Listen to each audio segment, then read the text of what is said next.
Alhamdulillahi Rabbil Alamin. Wassalatu wassalamu ala ashrafil anbiya'i wal mursalin Sayyidina wa maulana Muhammadin wa ala alihi wa sahbihi ajma'in. Amma ba'd. Ayyuhal ikhwah, a'azzani wa a'azzakumullah.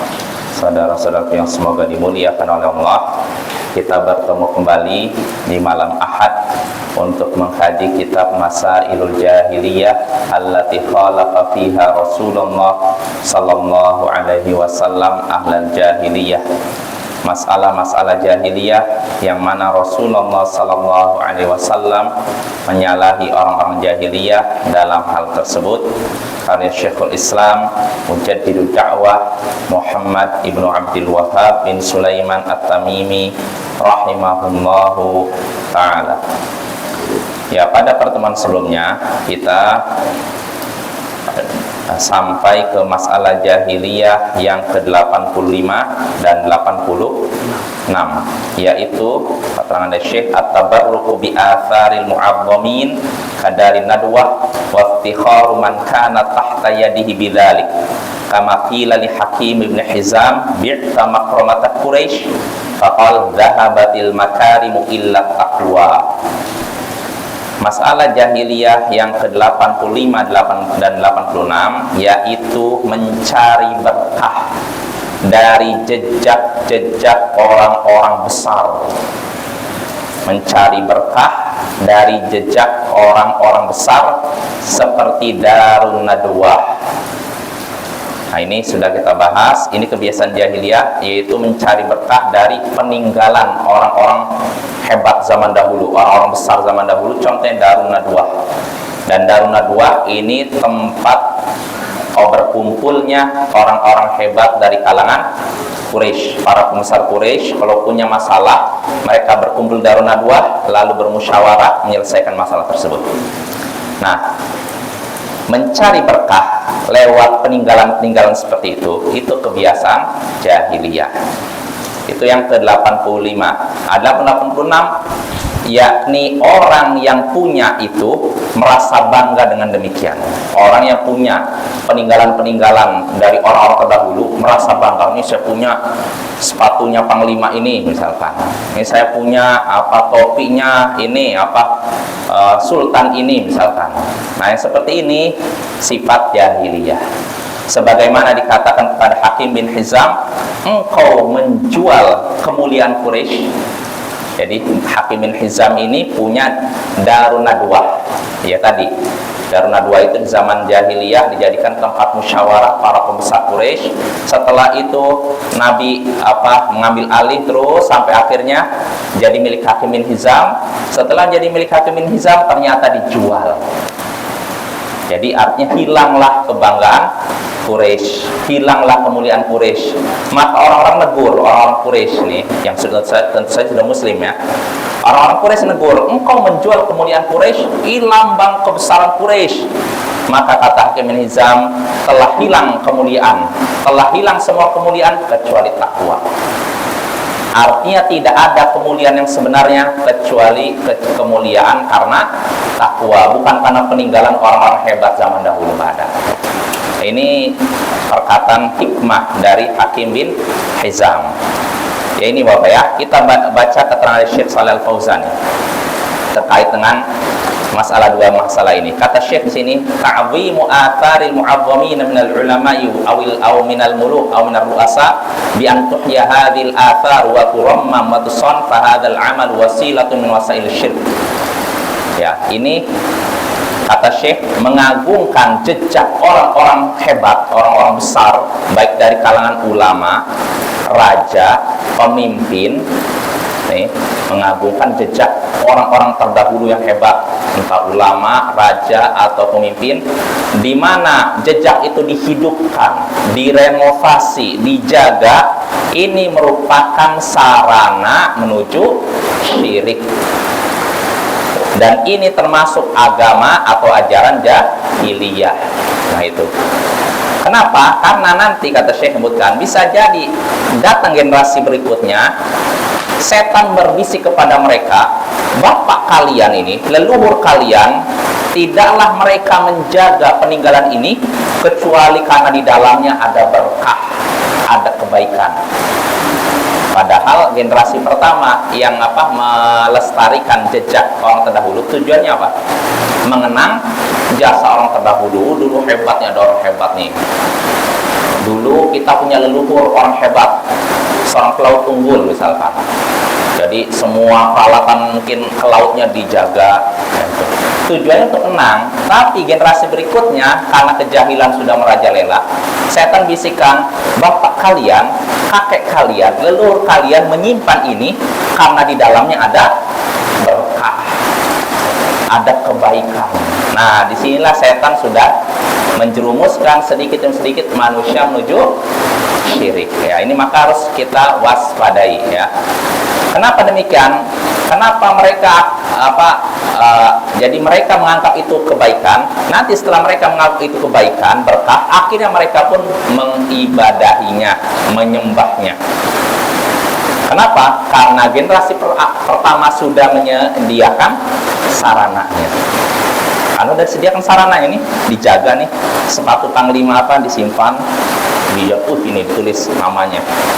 Nah, generasi pertama sudah menyediakan, generasi berikutnya tinggal melanjutkan ke arah yang lebih parah, Bapak ya. Nah, ini sebagaimana kata Syekh yang dilakukan setan terhadap kaum Nabi Nuh.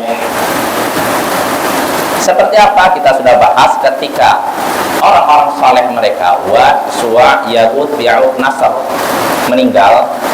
Setan membisikkan kepada kaum mereka untuk membuat patung. Orang-orang saleh itu dalam rangka apa? Mengenang jasa mereka. Tujuan awalnya untuk mengenang jasa mereka.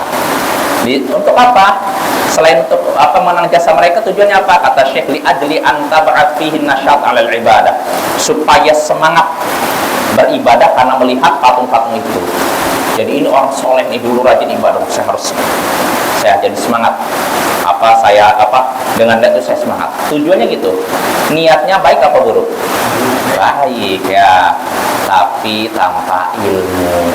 Karena membuat patung-patung tidak diperintahkan oleh para nabi. Justru para nabi mengingkari adanya patung-patung, Ya, jadi ini. Jadi setan membisikkan kepada kaumnya Nabi Nuh, yang beberapa orang salah tadi, buatkan patung di tempat dulu mereka sering berkumpul. Beri nama patung tersebut dengan nama mereka. Dengan itu kalian akan mengenang jasa mereka dan kalian pun akan semangat dalam beribadah kepada Allah. Nah, ini ya. Fahum assasu hadha syai' biniyatin salihah. Kata Syekh, mereka membuat patung-patung itu dengan niat yang baik apa buruk? Baik, sekali lagi mengenang orang soleh biar semangat ibadah. Tapi kata Syekh, generasi berikutnya yang bodoh malah beribadah kepada patung-patung ini, patung-patung itu. Wa hadza min fi'lil jahiliyah, dan ini termasuk perbuatan orang-orang jahiliyah, ya. Humul ladina yu'azzimuna atharul 'uzama wa yuhafizuna 'alaiha wa yasununaha thumma tu'badu min dunillah walau 'alal madal ba'id. Mereka orang-orang jahiliyah mengagungkan jejak-jejak orang-orang besar, peninggalan orang-orang besar, dan dijaga, dirawat, lalu akhirnya disembah walaupun dalam waktu yang lama. Jadi tidak sebentar, Bapak ya. Jadi jangan kita pikirkan orang yang menyembah benda-benda peninggalan orang terdahulu, jangan dikira ketika dijaga langsung disembah. Enggak. Butuh waktu. Butuh waktu. Enggak sebentar. Biasanya ada waktu beberapa tahun, nanti ketika kebodohan merajalela akhirnya disembah lagi. Seperti contohnya, ada seorang makam pahlawan kita, nggak mau saya sebutkan namanya lah. Dia termasuk punya jasa dalam masalah kemerdekaan. Di makamnya dibuatkan patung besar. Sebagian orang datang, saya pikir Orang-orang datang ke makamnya sekedar ziarah saja. Kalau ziarah kubur nggak masalah. Artinya mendoakan si pahlawan ini nggak masalah. Cuma saya nggak ngira ternyata makamnya dijadikan tempat cari berkah. Orang dari tempat lain naik kereta ke kota itu hanya demi mencari berkah dari makam pahlawan ini. Padahal nih, pahlawan identiknya dengan bukan orang yang agamis tapi nasionalis. Tapi siapa sangka setelah dia meninggal, orang-orang cari berkah di situ, cari rezeki di situ. Nah lihat tuh, setelah dibuatkan patungnya, malah orang jadi melakukan praktek-praktek seperti itu. Padahal mungkin awalnya dibikin patung tujuan untuk apa? Mengenang jasanya. Oh dia ini pahlawan, punya jasa dalam memerdekakan Indonesia. Mengenang jasanya, mengenang kebaikannya. Tapi sekali lagi, niat baik ini tidak cukup. Karena dalam Islam memelihara membuat patung-patung seperti itu akan mengantarkan pada perbuatan syirik, dan ternyata terjadi ya di zaman sekarang. Ya ini sangat menyedihkan Bapak ya, menyedihkan. Makanya sekali lagi, tidak usah kita menyimpan peninggalan-peninggalan orang-orang terdahulu ya, nggak usah, karena itu jadi sarana syirik di kemudian hari. Lalu kata Syekh, fala yaqul qailun annasul an ala dinin sahih wa ala tauhid. Jangan sampai ada orang yang berkata sekarang umat ini di atas agama yang benar, sudah ngerti tauhid. Bisa jadi akan ada yang berkata, nggak apa-apa kok kita nyimpan benda-benda peninggalan orang hebat terdahulu. Kenapa? Karena orang udah ngerti Islam, mereka ngerti tauhid. Jadi nggak usah khawatir nanti jadi sarana menuju syirik ya. Maka kata Syekh Shalih Fauzan, naqul, kita katakan la yaqtasir nazar 'ala waqtil hadir. Jangan memandang cuma pada waktu sekarang. Jangan lihatnya cuma sekarang. Wa inna ma yajibu nazaru lil mustaqbal. Akan tetapi harusnya melihat ke masa depan. Karena mungkin kalau zaman sekarang ya mungkin belum nampak orang cari berkah di situ, ya nggak nampak. Tapi di kemudian hari, ketika kebodohan merajalela, sangat besar kemungkinan itu dijadikan tempat cari berkah dan tempat cari rezeki, tempat melakukan syirik.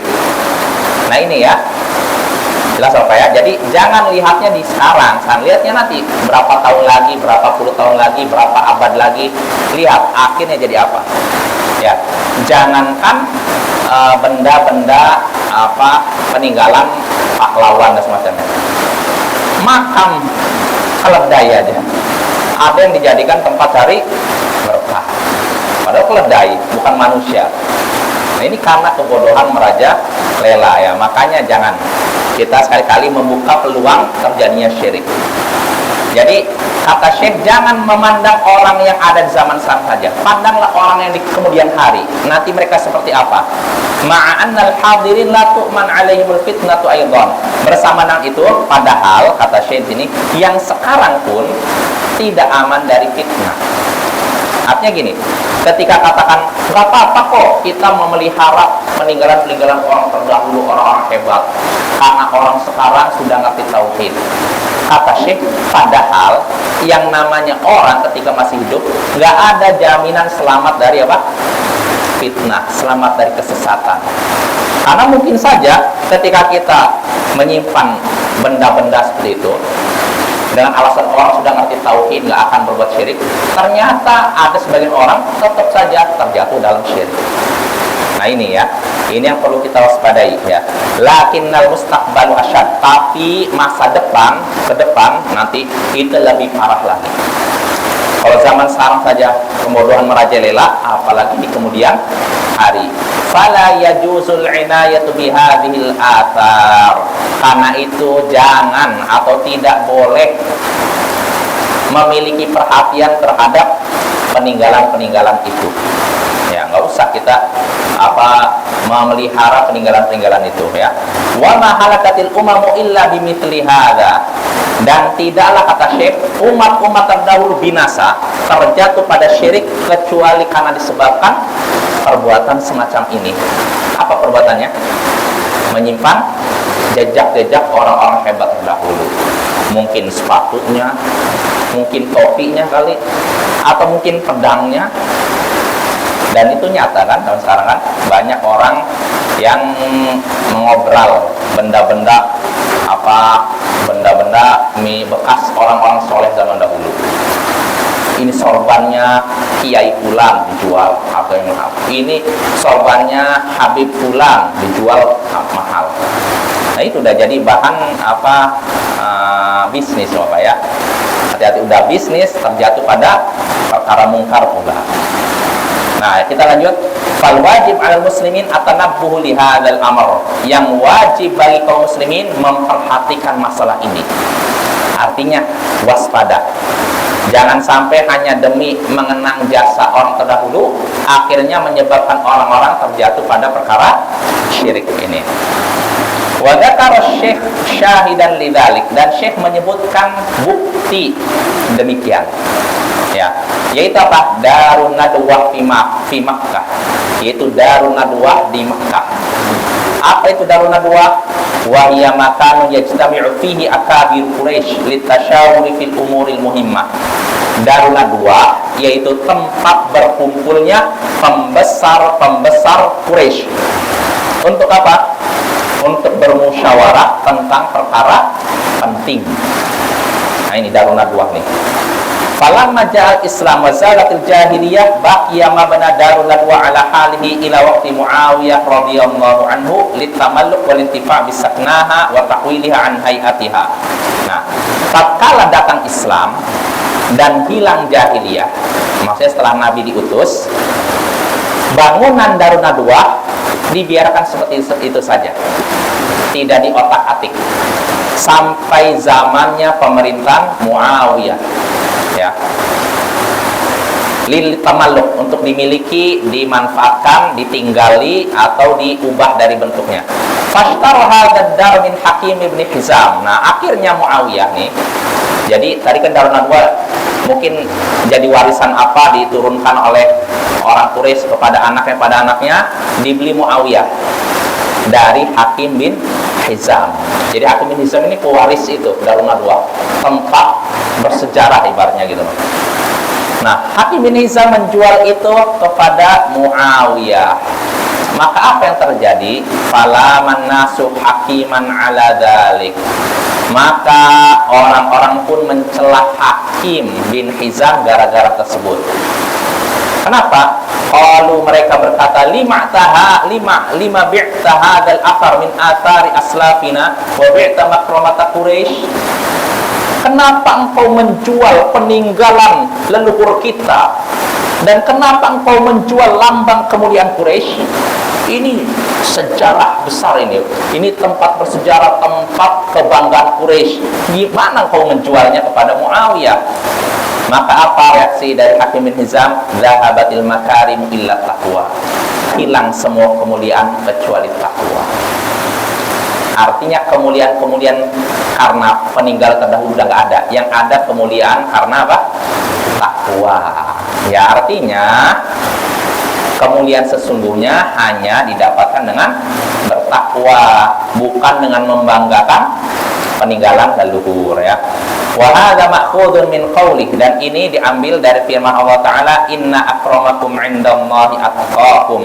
Sesungguhnya yang paling mulia di antara kalian di sisi Allah yaitu yang paling bertakwa ya.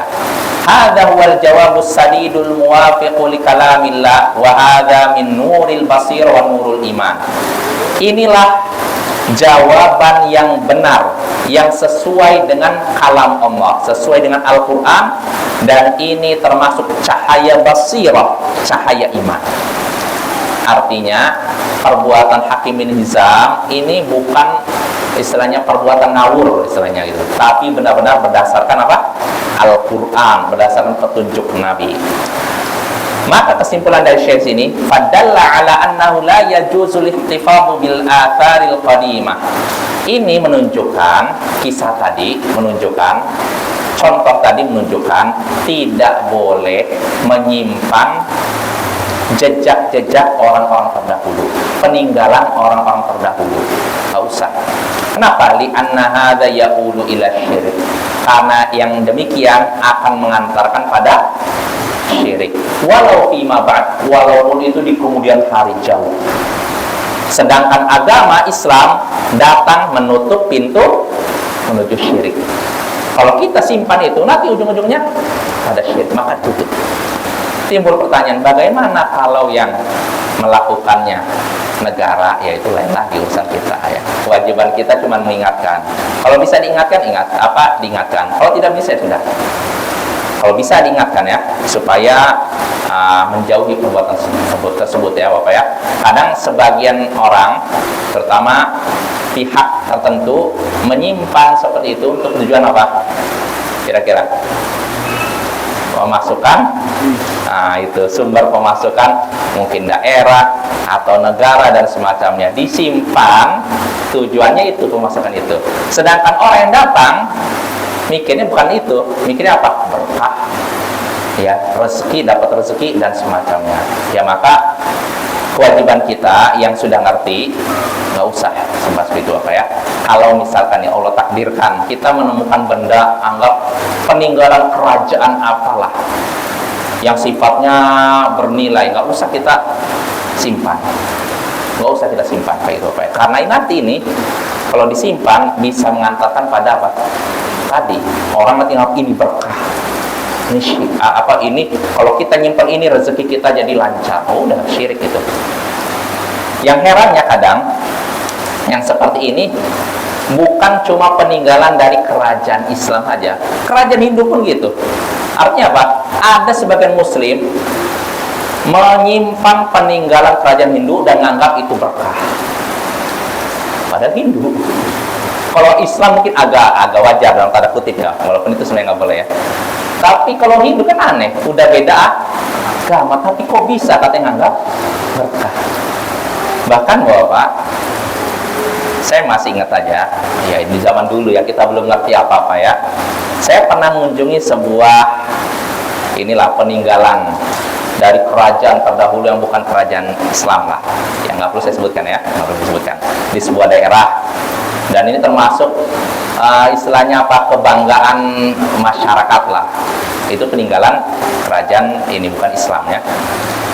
Itu bahkan sebenarnya tempat ibadahnya mereka, bukan tempat ibadah, bukan sekedar istilahnya kerajaan, peninggalan kerajaan ini non muslim, tapi itu memang tempat ibadahnya non muslim sebenarnya. Cuma karena bentuknya besar, jadi apa? Jadi istimewa gitu loh. Nah, ada sebagian muslim datang ke tempat tersebut sampai meyakini kalau tangan kamu bisa masuk menyentuh patung itu, katanya nanti rezeki kamu akan lancar. Itu nyata itu. Yang ngomong muslim banget. Padahal itu peninggalan bukan Islam. Jadi kalau kamu tangannya masuk Bapak nih, katanya nanti katanya rezekinya lancar. Kalau bisa nyampe. Tapi kalau tangan kamu gak nyampe ke patung itu, berarti tandanya rezeki kamu gak lancar.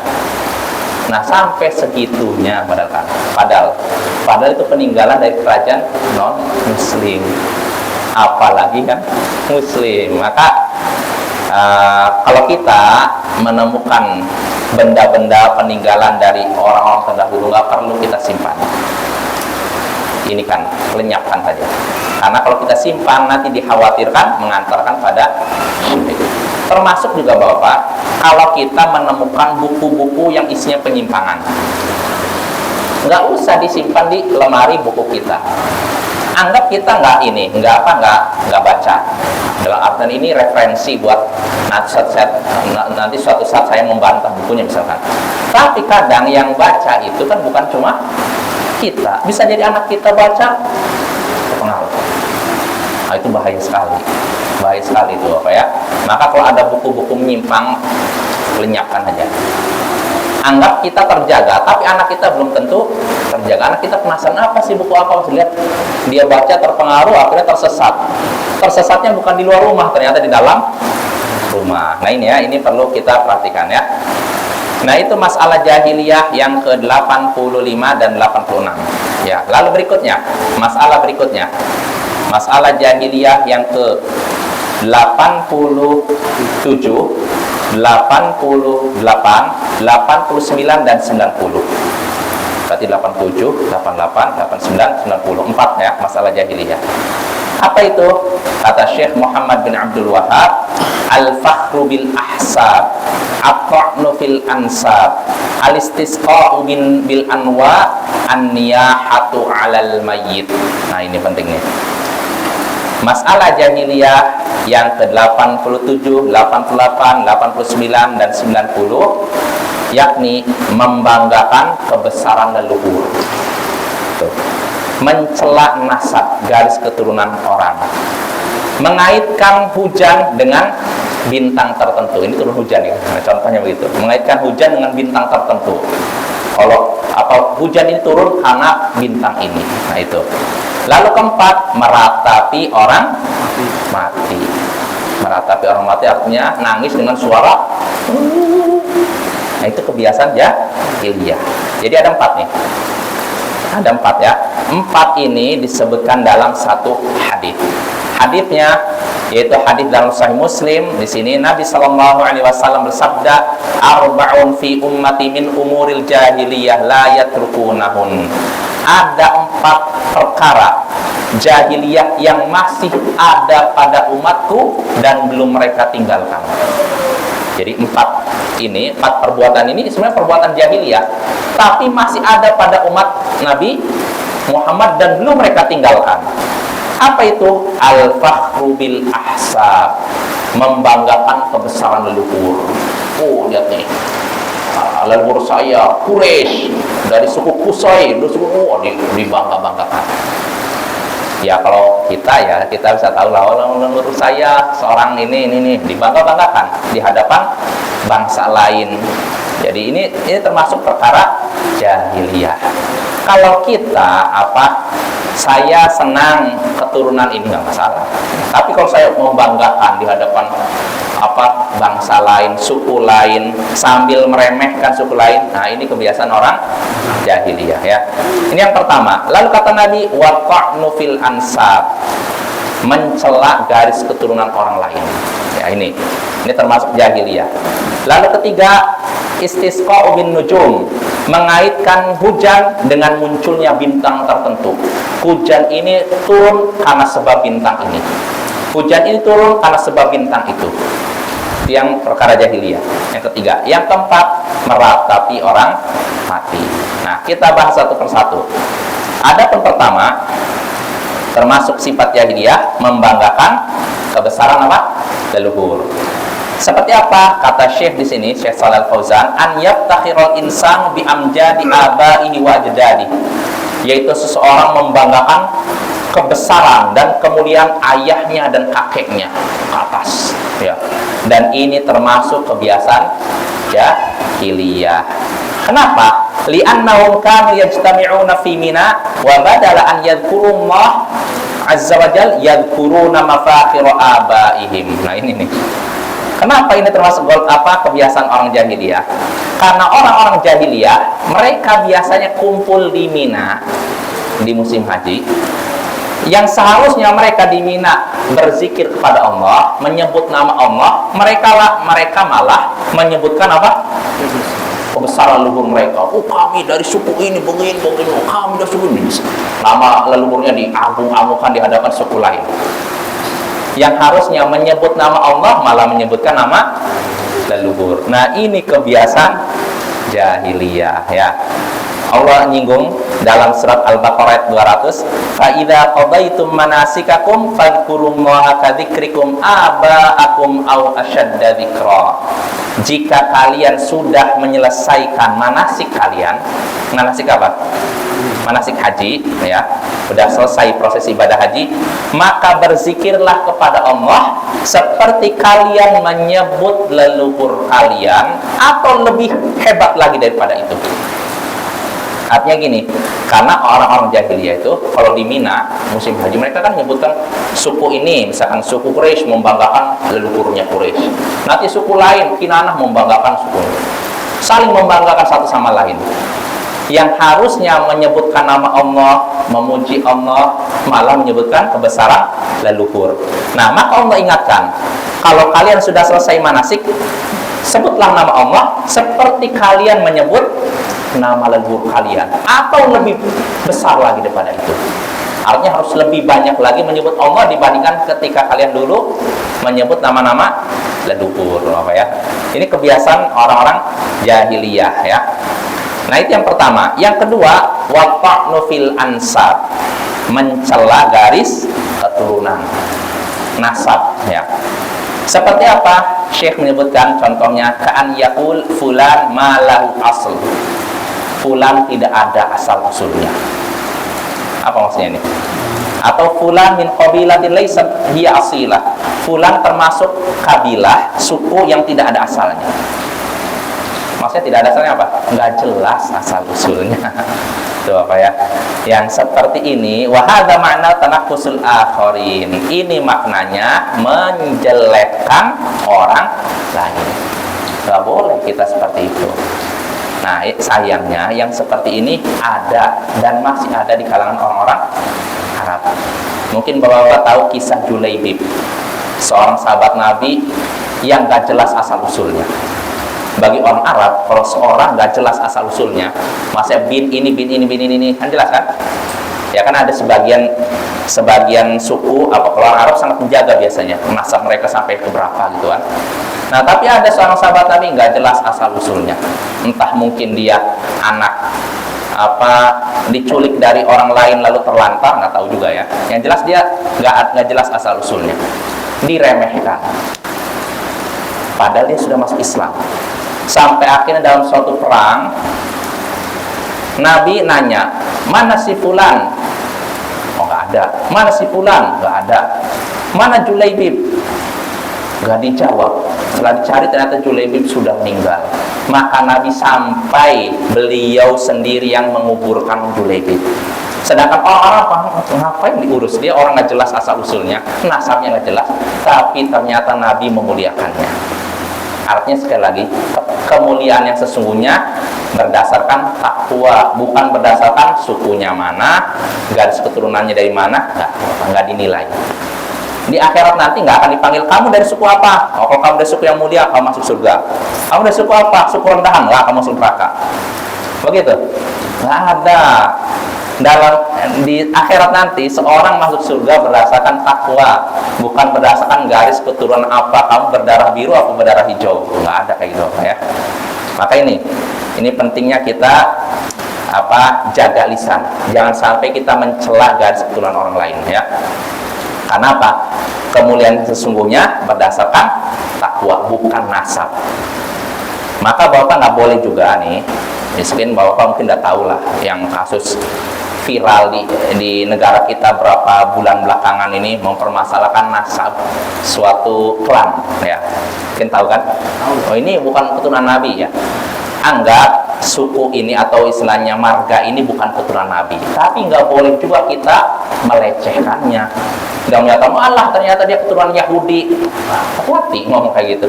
Anggap dia misalkan suku ini, klan ini bukan keturunan Nabi, keturunan Yahudi. Kalau bertakwa, apakah mulia? Mulia kan? Maka jangan kita mengungkit meremehkan nama suku, kabilah, marga dengan alasan apapun. Kalau memang ada oknum di antara mereka yang ngaku keturunan Nabi ternyata bukan, yang disalahkan oknumnya, jangan semuanya. Dan kalau anggap mereka itu bukan keturunan Nabi, sudah selesai, bukan keturunan Nabi, tapi jangan juga dijadikan bahan olok-olok, bahan ejekan. Oh, ini keturunan Yahudi tapi ngaku keturunan Nabi. Hati-hati, ucapan seperti ini dipertanggungjawabkan di akhirat nanti ya. Jadi kembali lagi, kemuliaan yang sesungguhnya hanya berdasarkan takwa, bukan nasab. Wala yanfa'ukan nasab idza faqadat taqwa. Kata Syekh Shalih Fauzan, tidak ada manfaatnya bagimu nasab jika engkau kehilangan takwa.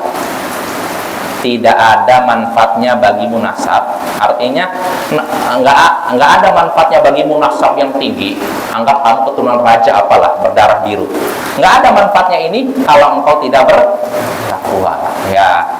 Qala sallallahu alaihi wasallam, Nabi sallallahu alaihi wasallam bersabda, "Man baqa'a bihi 'amaluh, lam yusri' bihi nasabuh."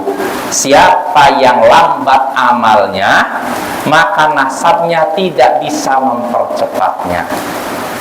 Siapa yang lambat amalnya, maksudnya siapa yang amalannya nggak banyak, malah bermaksiat, nasabnya tidak bisa mempercepatnya. Mempercepat kemana? Ke surga. Jadi artinya nggak ada pengaruhnya nasab dengan masuk surga, Bapak ya. Anggap keturunan Nabi, dari benar-benar keturunan Nabi dia, benar-benar nasabnya bersambung pada Nabi. Kalau dia pelaku maksiat, bisa masuk surga? Dan juga saya juga kadang geleng-geleng sebagian orang, kalau keturunan Nabi katanya dia akan masuk surga dibandingkan orang yang bukan keturunan Nabi. Ada kayak gitu videonya. Ini juga ngawurnya luar biasa, Pak ya. Membawa-bawa keturunan Nabi tapi berbicara tanpa ilmu. Ya. Artinya sekali lagi, nasab yang mulia tidak akan berpengaruh pada diri seorang di akhirat nanti kalau tidak bertakwa. Anggap keturunan Nabi, anggap misalkan keturunan anak Nabi sendiri. Kalau tidak bertakwa, tidak akan terlindung dari siksa Allah. Makanya Nabi ketika naik ke Bukit Sofa, beliau kan manggil satu persatu marga Quraisy kan. Setelah itu beliau berkata kepada Fatimah. Siapa Fatimah? Anak Nabi. Wa ya Fatimah binta Muhammad, salini min mali la ugni anki minallahi syai'a. Wahai Fatimah putri Muhammad, mintalah kepadaku harta apapun yang kau mau, tapi aku tidak bisa menyelamatkanmu dari siksa Allah sedikit pun. Kalau Fatimah disiksa oleh Allah, Nabi tidak bisa menyelamatkannya. Padahal siapa Fatimah itu? Anaknya sendiri, apalagi cucunya, apalagi cicitnya, apalagi keturunan yang ke-10, apalagi orang yang mengaku sebagai keturunan Nabi padahal bukan keturunan Nabi. Maka Bapak sekali lagi, jangan kita membangga-banggakan nasab kita dan mencela nasab orang lain, karena itu kebiasaan orang jahiliyah. Nah itu ya, mungkin sampai sini. Pada pertemuan berikutnya kita lanjut yang ketiga, sifat jahiliyah yang ketiga, yaitu mengaitkan hujan dengan bintang tertentu. Contohnya ini hujan. Oh, hujan ini turun karena sebab bintang ini nih. Oh, hujan ini turun karena sebab bintang itu. Nah, ini kebiasaan orang jahiliyah dan itu adalah syirik. Ya, insya Allah ini kita bahas pada pertemuan berikutnya. Subhanakallahumma bihamdik, asyhadu an la ilaha illa anta, astaghfiruka wa atubu ilaik. Assalamualaikum warahmatullahi wabarakatuh.